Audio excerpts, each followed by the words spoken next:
Welcome back to Dead Good Book Reviews. I'm Judith and you're watching another What I'm Reading Right Now video here on the channel. Did I leave this until Friday morning again? Yes I did. I really need to get back into the habit of filming these on a Wednesday, but in my defence it's been ruddy warm here in the UK, so I'm doing what I want. So you're going to have to sit with me early in the morning on a Friday before I've had any coffee and try and talk about all the things I've read. There's a pigeon outside, we're going to be interrupted by the dog at some point. Treat this as a nice casual chill chat with your friend. So, I have finished 9 things since last time we spoke, which I'm very impressed with, because if you were at my reading sprints last Saturday, I did some Yalk FOMO sprints. It was a really lovely time. Thank you to everyone who came to that. I decided that the best thing to do for me would be to basically start every single book I had to read for the rest of the week and for the next week. So I read 100 pages of any physical book and 10% of any digital book. So by the time Saturday ended, I think I had 9 books on my currently reading shelf. And you would think that if I did that, I wouldn't then add any extra bonus reading in, but I've done that, so let me talk to you about all the things I read. First thing I finished was The Daughter of Dr. Moreau by Silvia Moreno Garcia. I did then also look up the plot to, I think it's called The Island of Dr. Moreau, something like that, just to get a sense of what Silvia Moreno Garcia was writing. I really enjoyed this. I thought it was fantastic. I think it's not quite as good as Mexican Gothic for me, because Mexican Gothic just is so creepy, and this is a little bit more known. And I think part of the problem was that actually I misread something very early on in the book and made an assumption that turned out to then be the reveal.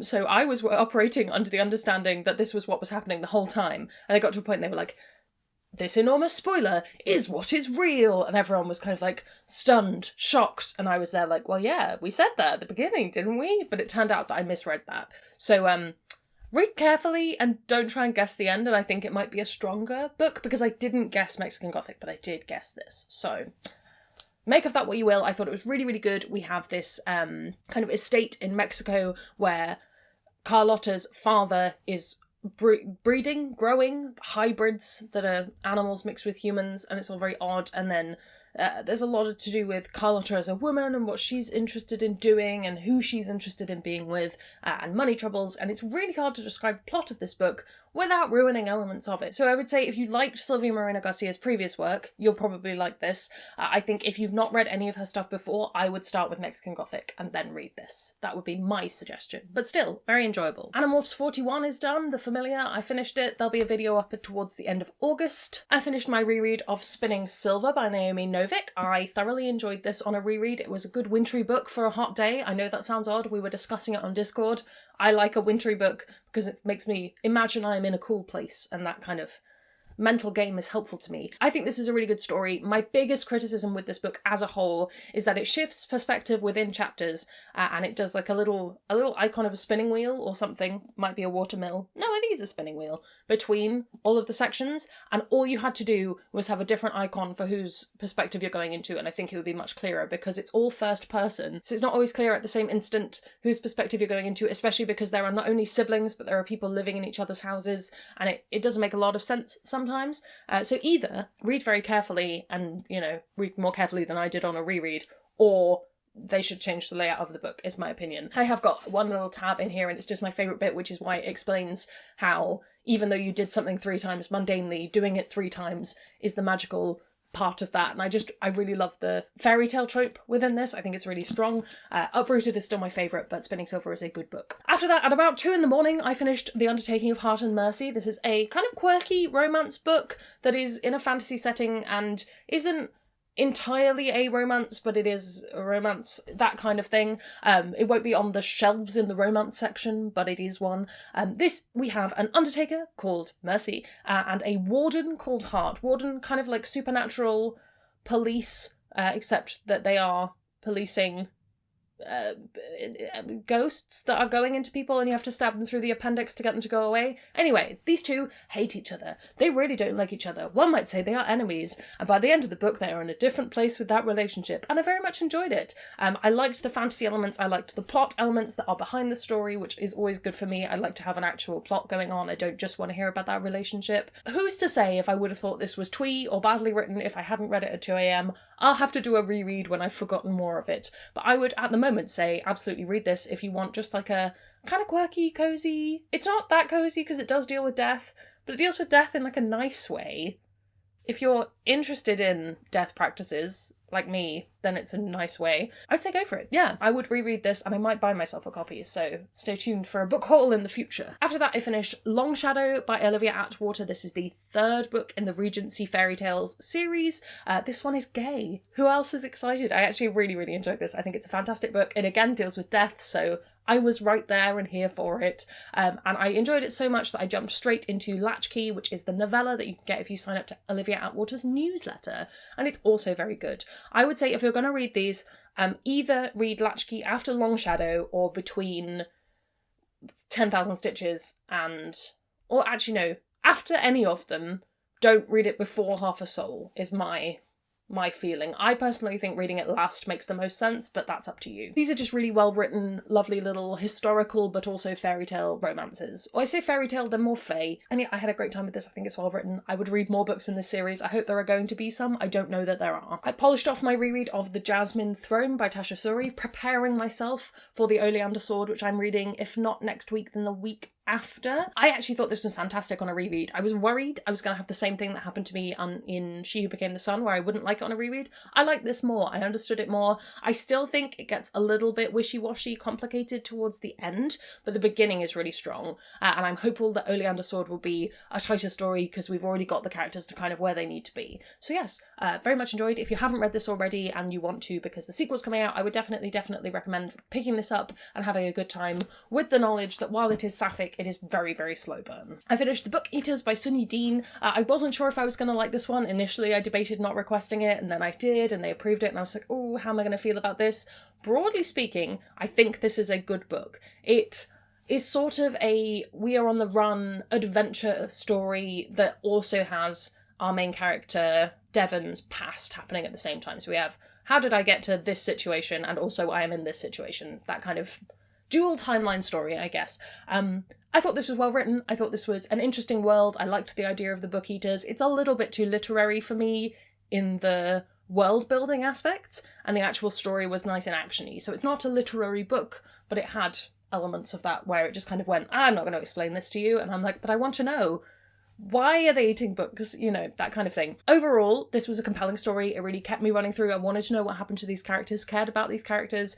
I wasn't totally sold on how all the things ended, and I was much more interested in the past side of the story than I was in the present, but it all came together in the end. I think if you're interested in reading this book, go for it. Be warned, there's like some big themes about motherhood, so there's some difficult childbirth stuff, and there's some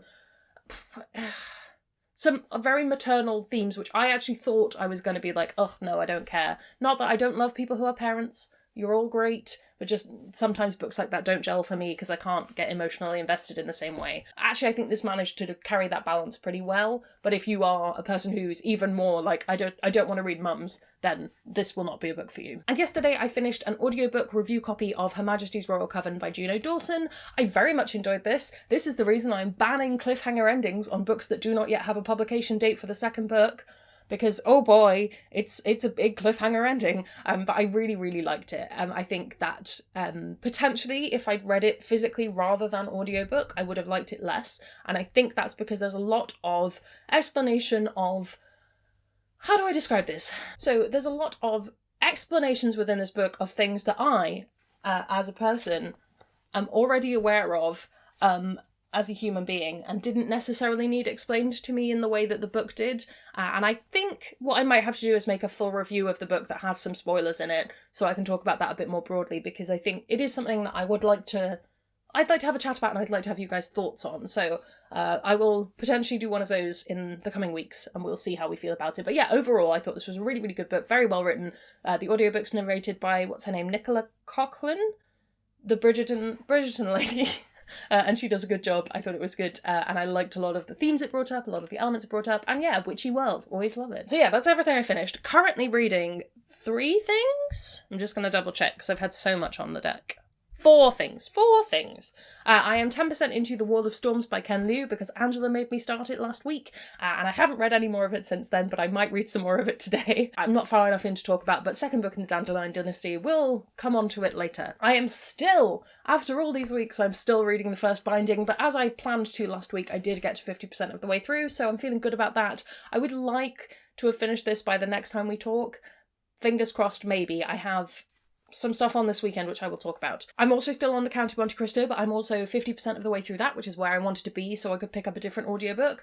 Loving it. A really good story. Having a great time. No idea how we're going to fill another, 500 pages worth of content, but we'll see how we go. And lastly, yesterday evening, because I didn't feel like picking up the 4 things that I was already reading, I picked up Binti the Night Masquerade, which I was going to read next week anyway, so it's not really that soon. This I am enjoying so far. I think I'm about 50% of the way through. I haven't actually tracked my progress on that yet, but it is a good story. I'm enjoying a continuation from Binti Home. I think if you're going to read these, my current theory is that you probably should just buy the bind up and read it all in one.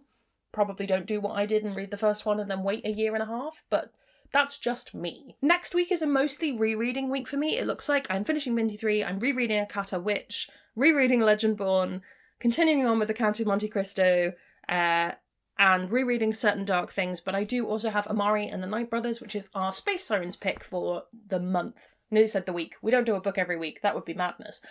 So I will be picking that up at some point in the future. I'll probably buy that on Kindle, I think. New releases. I have it on my spreadsheet that A Prayer for the Crownshy is out this week, or out already. However, either we are having UK distribution issues again, or it's not out in the UK yet, because I have pre-ordered it and it has not arrived at my house. So I will stick some explanation up here. Maybe Editing Judith will come in, maybe something else will happen. Something will happen on the screen here to explain that issue. So yes, this weekend I have 2 big things on. I'm out on Sunday, living my life in the world, having a wonderful time. And on Saturday, I actually have to finish a dress that I am going to be wearing at a wedding in like a week and a half or so.